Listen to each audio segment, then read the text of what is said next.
Bonjour à tous, bienvenue dans ce tout premier épisode, l'épisode 0 de Road to Golden Demon. Et pour commencer, dans ce tout premier épisode, on va voir ensemble l'outillage que je pense utiliser ou qui va vraiment me servir pour le Golden Demon justement. Avant d'entamer cette vidéo, un petit point mise à jour. J'avais dit sur ma chaîne secondaire que j'allais participer au Golden Demon de mars pour la Warhammer Fest à Manchester.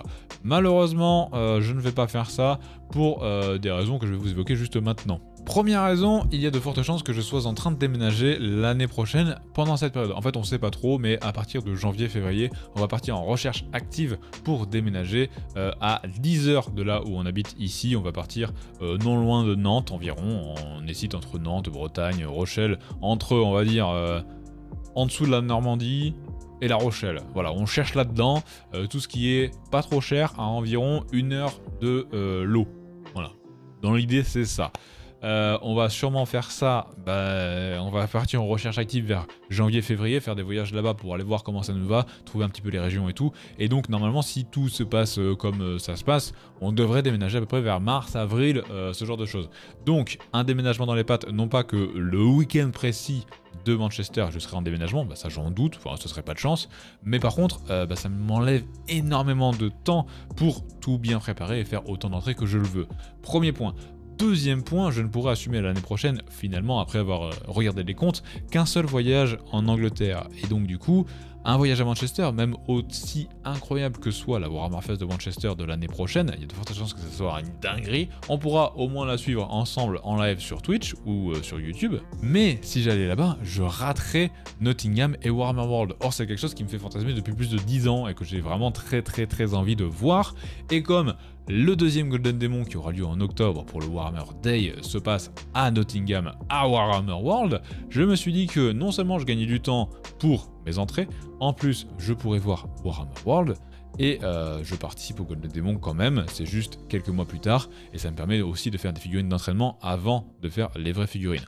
En fait, ça coche beaucoup plus de points, et c'est bien mieux que Manchester, qui est vraiment une grosse convention sur 3 jours. Au final, c'est plus une convention que vraiment un voyage Warhammer en tant que passionné hobby et vidéo pour un Golden Demon. C'est plus un tournoi peinture dans une convention que une compétition de peinture à Warhammer World telle quelle. Et donc pour toutes ces raisons, je ferai le Golden Demon du Games Day d'octobre prochain, au moins ça me laisse vraiment une année comme je le pensais à la base, plutôt que celui de mars prochain. Si jamais, par un plus grand hasard, vous vous mettez à me soutenir en masse sur Tipeee, Patreon, tout ça, et que ça me permet de dégager assez d'argent pour faire un voyage en Angleterre en mars et un voyage en Angleterre en octobre, là pour le coup je réfléchirai à 2 fois à faire tout ça. Je pense pas que dans ce cas là je participerai au Golden Demon, mais je pourrais peut-être cependant couvrir l'événement de Manchester.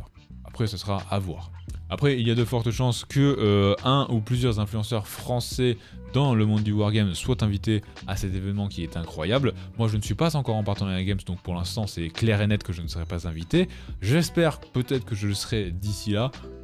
Je sais pas trop, je commence à perdre un petit peu espoir, on verra, et si jamais c'est le cas que je suis invité, là je serai très content, mais normalement ils inviteront que les premiers, donc French Wargame Studio, et il y a de fortes chances, si jamais ils les invitent, c'est même pas sûr qu'ils les invitent, mais s'ils les invitent, il y a de chances qu'ils les invitent que, comme l'événement Horus Heresy par exemple, et donc au moins, ne vous inquiétez pas, cet événement sera couvert en français sur YouTube.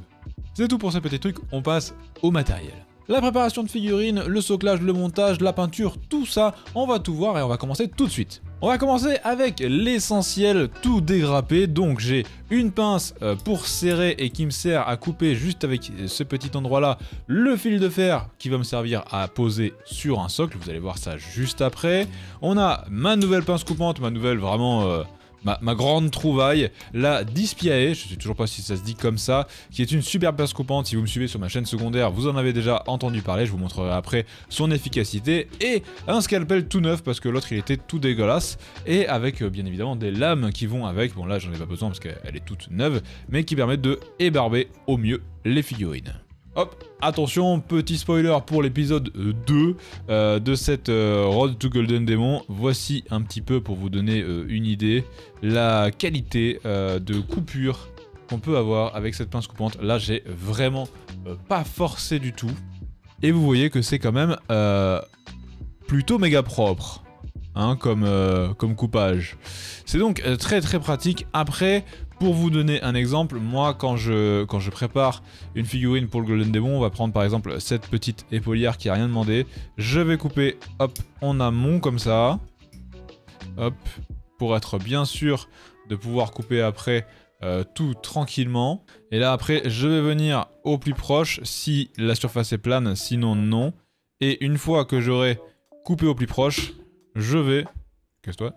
Je vais, à ce moment-là, là c'est déjà très bien, hein, ça serait suffisant pour une figurine tranquille comme ça. Mais on va venir gratter avec une lame de scalpel. Là pour le coup c'est un couteau de modélisme, mais c'est le même délire. Pour vraiment avoir le truc le plus propre possible, où on aurait l'impression qu'il n'y a jamais eu de tige de coulée à cet endroit précis. C'était donc mes 3 outils principaux de coupe. Pour ce qui est de la colle, j'utilise toujours la Plastic Glue Citadel parce que je la trouve vraiment très bien. J'en mets cependant beaucoup moins. Je mets juste des tout petits points de colle à des endroits invisibles pour être sûr que juste ça ne bouge pas, mais pas plus, parce que comme les figurines de concours ne sont pas forcément destinées à être sur la table, d'un côté quand on a un socle scénique comme ça, bah ça sert pas à grand chose d'être sur la table, eh bien ça suffira, c'est juste, il faut que ça tienne en fait. Et donc du coup, j'en mets beaucoup moins qu'à l'accoutumée pour une figurine qui, d'habitude, moi mes figurines quand elles tombent par terre, elles ne se pètent pas, hein, ça rebondit dans tous les sens, c'est bien collé, bien soudé. Ensuite, on va avoir pas mal de choix, donc ça qu'est-ce que c'est? C'est du papier à poncer, c'est du Tamiya Finishing Abrasive. Il y a plusieurs granulométries, comme quand je les ai achetés, j'y connaissais vraiment rien. En fait, j'en ai pris de plusieurs marques, donc vous avez du Tamiya en juste papier, là vous avez du Tamiya en mousse papier, en fait c'est-à-dire qu'ils ont mis du papier abrasif sur de la mousse, hein, c'est tout, rien de plus. Là ça, il faut le redécouper bien évidemment comme vous le voulez pour avoir des plus petits morceaux pour passer aux endroits des figurines. Et là vous en avez de la Green Stuff Form parce qu'ils en vendaient aussi et que j'ai fait du coup une commande sur leur site pour avoir des trucs notamment très importants comme celui-ci qu'on verra juste après. Et donc comme je disais, au niveau de la granulométrie, je vais de 400 à ici, là j'ai du 400, là aussi j'en ai du 400, j'ai du 400 du coup en papier et du 400 en mousse, j'ai du 2000 en mousse ici, là j'ai du 600 et du 1000 en papier, et au niveau des petites trucs de Green Stuff Form qui sont en fait juste des mousses mais déjà pré-découpées, j'ai du 1200, du 2500 c'est mon truc le plus haut, et du 2000. Donc je vais de 400 à 2500, que ça soit en papier abrasif ou en mousse, enfin en papier je m'arrête à 1000 pour le coup. Donc comment ça marche, à quoi ça sert, c'est pas bien compliqué, vous voyez je m'en suis déjà servi, hein, vous le verrez sur la figurine de l'épisode 1 de Road to Golden Demon qui sortira la semaine prochaine. C'est tout simple, hein, c'est comme du papier à poncer standard, vous le mettez et vous poncez tout doucement. Alors il faut pas trop appuyer bien évidemment, ça met un peu de temps hein, à avoir une bonne finition, surtout que là j'ai pris, c'est du papier qui est très fin, c'est du 2000, j'aurais pu commencer avec du 400 par exemple pour aller un peu plus vite, mais comme j'ai déjà passé 2-3 coups de scalpel, c'est bon quoi. Et donc le principe est vraiment de lisser et de polir la zone le plus possible, et ça sera pas forcément du visuel parce que là on voit encore un peu la trace blanche, mais par exemple au niveau avec mon doigt, je la sens pas du tout. Alors après, le toucher ça peut être un petit peu compliqué au début. Moi j'en ai beaucoup parce que je l'ai vraiment beaucoup développé en prothèse dentaire à l'époque, mais ça s'apprend assez vite. Au final il suffit juste de, au début vous fermez les yeux, vous êtes un peu concentré comme ça, faites pas de screenshot s'il vous plaît, et vous sentez s'il y a ou non des restes en fait à enlever sur la partie que vous touchez. Ça permet donc d'avoir une finition très propre, très lisse, très douce à la main, au toucher en tout cas. Et je fais aussi comme ça certaines lignes de moulage si jamais il y en a. Je m'en sers aussi beaucoup pour les lignes de moulage. Admettons il y aurait une ligne de moulage là, ici au milieu. Et ben, j'appuierai comme ça et je ferai des petits allers-retours après peut-être avoir utilisé le scalpel, dépendamment de l'épaisseur de la ligne de moulage bien évidemment. Et ce que j'aime bien du coup avec le fait que ça soit en mousse, c'est qu'en fait on peut appuyer un peu plus, la mousse va prendre la force entre la mousse et le papier abrasif. Après bien évidemment faut pas appuyer non plus comme un bourrin, mais ça permet de bien épouser les formes tranquillement. Pour avoir essayé les deux, du coup juste le papier comme ça et les petits trucs en mousse, j'en ai déjà essayé un petit morceau sur un autre morceau que j'ai pas ici, que j'ai redécoupé pour voir et pour faire passer à des endroits plus pratiques.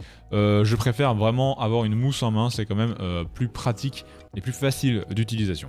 On a donc presque tout vu pour la préparation de figurines, il ne reste plus qu'à voir les 2 gros morceaux de liège. Alors très souvent j'utilisais des bouchons de vin, de champagne ou autre, mais ça a très vite ses limites quand les figurines sont un petit peu plus grosses, et pour le coup, au niveau de la prise en main, c'est quand même vraiment très bien. J'ai vu ces bouchons en liège, j'ai beaucoup de personnes que je suis qui peignent très bien, et je me suis toujours demandé d'où ça venait. Et bien en fait ça vient de chez Green Stuff World, en tout cas c'est là-bas que je les ai trouvés personnellement, et ça va nous servir, et bien tout simplement en fait vous prenez du fil de fer comme je l'ai montré tout à l'heure, vous le coupez avec votre pince coupante. Alors vous pouvez très bien avoir votre propre pince coupante, moi ça c'est une pince de prothèse dentaire, ça s'appelle une Valdage, hop, et je coupe en fait juste comme ça, c'est fait pour, hein, ça a été pensé pour. Et après vous percez avec une perceuse à main les pieds de votre figurine ou la pièce que vous voulez tenir, hop, dedans, et après vous mettez tac dans le liège, et comme ça vous fait tenir la figurine et vous pouvez la peindre tout tranquillement en prenant appui, etc. Quelque chose que j'aime beaucoup et que j'ai cherché très longtemps, et les seuls trucs que je trouvais en fait comme ça c'était à Ikea, quand vous achetez une certaine carafe, vous avez un bouchon comme ça dedans. Et on peut pas acheter le bouchon tout seul, malheureusement. Et c'est 5 € la carafe, donc ça faisait 5 € le bouchon. Alors ça faisait un petit peu cher. Et le dernier outil dans la préparation de figurines, mais qui peut être aussi utile dans la préparation de socles, c'est les pinceaux en silicone. Alors c'est un pinceau, normal, sauf que le bout, en fait, c'est pas des poils, c'est du silicone. Et ça va être très utile pour la sculpture, si jamais vous avez envie de faire de la sculpture. Personnellement, je n'en ferai pas sur ma figurine, mais il n'est pas impossible que j'utilise de la green stuff ou de la Milliput sur mon socle scénique. Et du coup, un outil pareil pourrait vraiment être très utile pour remanier bien la Milliput où il faut, sans pour autant mettre des traces de doigts ou autre. C'est du silicone, hein, tout simplement. Bien évidemment, je vous mettrai la majorité de ce que je vous montre ici en lien dans la description. J'ai d'ailleurs une liste d'envie Amazon qui s'appelle tout mon matos de figurines que je mets assez régulièrement à jour. Et là, en ce moment, elle a vraiment pris une grosse mise à jour. Quand cette vidéo sortira, elle sera complètement à jour et vous pourrez retrouver dedans tout ce qui est achetable sur Amazon. Et pour le reste, eh bien, il y aura d'autres liens, comme par exemple le Green Stuff World. Green Stuff World se met à vendre sur Amazon, mais je vous déconseille fortement d'acheter dessus, tout simplement parce qu'en fait, ils appliquent des frais de port absolument incroyables. Genre, je voulais acheter une palette humide, c'était 13 € de frais de port. C'est beaucoup trop cher. On en a donc fini avec la préparation de figurines, on va passer à la peinture. Pour la peinture, toujours comme avant, j'utilise beaucoup de pinceaux Raphaël. J'en ai juste ici, j'ai cependant acheté 2 Gold Edition sur Green Stuff World parce que j'avais pas de pinceau Raphaël très fin avec un poil un petit peu long comme ça. Donc j'ai acheté 2 différentes tailles, la 0 et la double 0, si je dis pas de bêtises, voilà c'est ça. Elles sont juste ici, je ne m'en suis pas encore servi, je m'en servirai un peu plus tard. Et pour le reste, vous avez donc les pinceaux Raphaël qui sont, donc ça c'est un pinceau Raphaël en taille 6 que j'utilise exclusivement pour mélanger dans mon aérographe. Ça c'est le pinceau Raphaël taille 2, très vieux, il a 6 ans, qui du coup ne tient plus sa pointe à force, que j'utilise aussi en mélange d'aérographe quand c'est des mélanges un peu plus petits. Donc là c'est pour les grosses couches de base où il y a plusieurs trucs, et ça c'est les plus petits.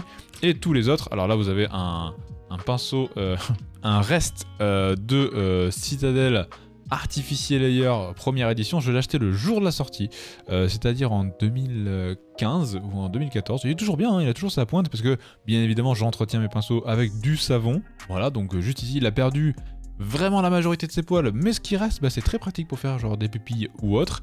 Et là vous avez tous mes autres pinceaux Raphaël qui ont majoritairement, alors lui il est tout neuf, en fait vous voyez s'ils sont neufs et que je m'en suis pas servi, ils ont encore le code barre, sinon ils ont environ entre 1 et 2 ans, des fois 3, ça dépend, donc ils ont un peu de peinture par-ci par-là, mais leur pointe tient très bien si vous les entretenez. Ce sont tous des pinceaux en poils naturels bien évidemment, parce que malheureusement il n'y a aucune recherche qui est faite sur les poils synthétiques, sûrement à cause du lobby de la fourrure, ce qui n'est pas foufou. Malheureusement les pinceaux synthétiques c'est vraiment pas foufou, et les pinceaux en poils naturels sont bien meilleurs. Il y a quand même des animaux qui sont morts pour ça, je sais que d'autres youtubeurs disent que non parce que c'est la fourrure, mais imaginez bien que l'industrie de la fourrure a un produit A qui est une loutre qui peut produire 2 produits, un produit B qui est la fourrure pour le sac à main ou ce que vous voulez, et un produit C qui est les poils pour les pinceaux. Les fourrures étant de plus en plus boudées, on ne peut pas être sûr qu'à aucun moment une loutre ne soit morte juste pour qu'on donne des poils au pinceau. La finalité de la chose étant que la bébête est morte à la fin. Dire qu'on ne tue pas les animaux pour les poils de pinceau, c'est quand même assez gros personnellement je trouve. Donc, je ne vous dis pas de ne pas en acheter parce que, encore une fois, malheureusement, les recherches en pinceau synthétique étant le néant total et étant un truc où si vous en servez 2 fois, la pointe se barre dans tous les sens, c'est très dommage. Du coup, faites au moins comme moi et entretenez vos pinceaux avec du savon à pinceau. C'est pas grand chose, ça vous prend littéralement 30 secondes par pinceau à la fin de votre session. Non seulement vous allez garder longtemps et donc vous en achèterez moins, mais en plus, au moins, la bébête qui sera morte pour que vous puissiez peindre des petites figurines tranquillement chez vous, elle sera moins morte pour rien. Si vous ne faites pas pour votre argent, faites-le au moins pour eux, s'il vous plaît. Après les petits pinceaux, un truc que je vous ai déjà montré mais que du coup je vous remontre et qui peut être quand même très utile, c'est la lunette. Petite lunette assez sympathique qui m'avait été offerte par mon patron à l'époque où j'étais en prothèse dentaire pour toujours faire des trucs un peu plus précis. Va avec vos petites loupiottes 2x1, comme ça, donc vous voyez là ça zoome, jusqu'à x3. Donc ça zoome plus. C'est très pratique. Moi, ce que je trouve vraiment très pratique, c'est de pouvoir échanger parce que si jamais vous avez besoin de faire une pupille ou juste un trait précis, bah, vous n'allez pas forcément utiliser la même épaisseur de vue, en fait, enfin, la même grosseur. Et c'est quelque chose que je trouve très pratique. Cependant, je vous conseille quand même pour vos yeux, je ne sais pas en fait si c'est mauvais ou pas mauvais. Du coup, dans le doute, je vous conseille d'utiliser ça avec modération. Moi, je sais que si je m'en sers trop et que je force trop la mise au point avec mes yeux, ça finit par me faire un petit peu mal à la tête. Que ça soit ça, ou alors peut-être que c'est les deux trucs qui appuient sur le nez, parce que je sais que quand je porte des lunettes, même de soleil aussi, ça me fait mal à la tête. Donc je sais pas si c'est ça là, ou si c'est le verre en question. Mais dans le doute, faites donc attention à votre santé. Les yeux, c'est pas vraiment remplaçable. En tout cas, pas aujourd'hui. On n'est pas encore dans Cyberpunk. On en arrive à la suite, vous avez fini votre figurine et vous voulez mettre des décalcomanies. C'est pas parce qu'on est sur un Golden Demon que tout doit être en freehand. Vous pouvez très bien utiliser des décalcomanies tant que c'est bien fait. Et pour ça, je vous conseille fortement le microsol. Vous avez donc du microsol, vous rajoutez le microsol par-dessus, vous laissez agir et sécher, et votre décalco va épouser la forme de là où vous l'avez mis, que ce soit une épaulière, une cape ou autre, et on dirait à la fin que c'est un freehand. C'est vraiment incroyable, un très bon produit que je vous conseille fortement. Et après, avec 2-3 astuces de peinture, comme par exemple des battles de mage par-dessus ou autre, vous pourrez largement faire en sorte que votre décalco paraisse être un freehand et qu'il est intégré à la figurine très bien. Bien évidemment, vous l'avez vu sur ma chaîne secondaire, dans ma vidéo de présentation, j'ai acheté le nouveau Infinity CR+, pour le tester pour une vidéo aérographe, mais aussi parce que je me dis, bon, s'il est vraiment si mieux que ça, ça serait pas mal d'avoir ce petit joujou pour faire de l'aéro sur un niveau Golden Demon. Je m'en suis encore à peine servi, mais bon, ça a l'air sympathique, on verra. On verra à l'usure, comme on dit. Mais en tout cas, je m'en suis pris un. Oh, il claque, hein, il est quand même très beau, hein, mais bon, s'il sert qu'à ça, c'est dommage. Et je vous invite à aller voir l'unboxing que j'ai fait sur ma chaîne secondaire si jamais ça vous intéresse. On en a fini avec la peinture, on va maintenant passer au soclage, et pour un niveau Golden Demon, on va éviter de faire ça sur un socle citadelle tout pourri. Et pour ça, on va utiliser des socles d'exposition, qui se vendent comme ça. Alors je les ai pas déballés, parce que j'ai pas envie qu'ils s'abîment en fait, d'ici à ce que je fasse les socles. Je vais devoir faire, vous verrez ça dans la prochaine vidéo, qui sera l'épisode 1 en fait, je vais devoir faire plusieurs figurines d'entraînement avant de passer à mes vraies figurines de Golden Demon. Et donc du coup, en attendant, je vais les garder tout précieusement comme ça. Je pense que même le premier que je ferai dessus, parce qu'il faudra bien que je m'entraîne un jour à faire ce genre de socle, eh bien il finira sûrement pas au concours lui-même, ou alors ça sera sur une autre catégorie qui m'intéressera moins, je sais pas encore, on verra. J'en ai pris un de 4 cm, 4,5 cm pardon, c'est que du Green Stuff World, hein, c'est écrit dessus, de diamètre, pour faire les trucs du genre, si jamais je faisais aileron à pied par exemple, ou aileron sur cheval, ça rentrerait largement dessus. J'en ai pris un carré de 6 par 6, au cas où j'ai envie de faire autre chose, ou peut-être un petit diorama, mais pas trop.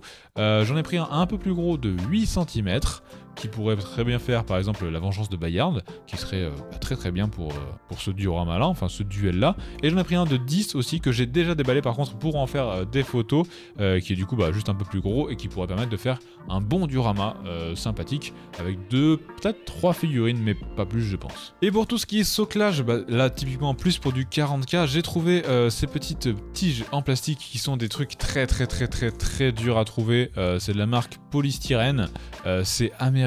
Alors moi j'ai trouvé ça, j'arrive pas à les trouver sur le net, à chaque fois je galère. J'ai trouvé ça dans une boutique à Nice, une boutique de petits trains qui est vraiment juste à côté du Game Workshop, donc si jamais vous connaissez, c'est rue Hôtel des Postes. Vous pouvez aller faire un tour et je vous conseille pour les trouver d'aller dans les boutiques justement comme ça de modélisme, de petits trains ou autres qui seront proches de chez vous, peut-être même des boutiques de beaux-arts parfois, parce que sinon c'est vraiment très dur à trouver autre part. Donc j'ai pris des tubes en rond comme ça et en I ou en H, hein, ça dépend comment vous regardez, qui permettent de faire de très bonnes poutres en fait pour les socles, et donc de faire un socle scénique un peu plus sympathique. Et j'ai également acheté la résine UV transparente de Green Stuff World, avec bien sûr la petite torche pour que ça ça marche. Ça fait très longtemps que j'en entends parler, très longtemps que j'ai envie de m'en servir. On va voir si je m'en servirai ou non.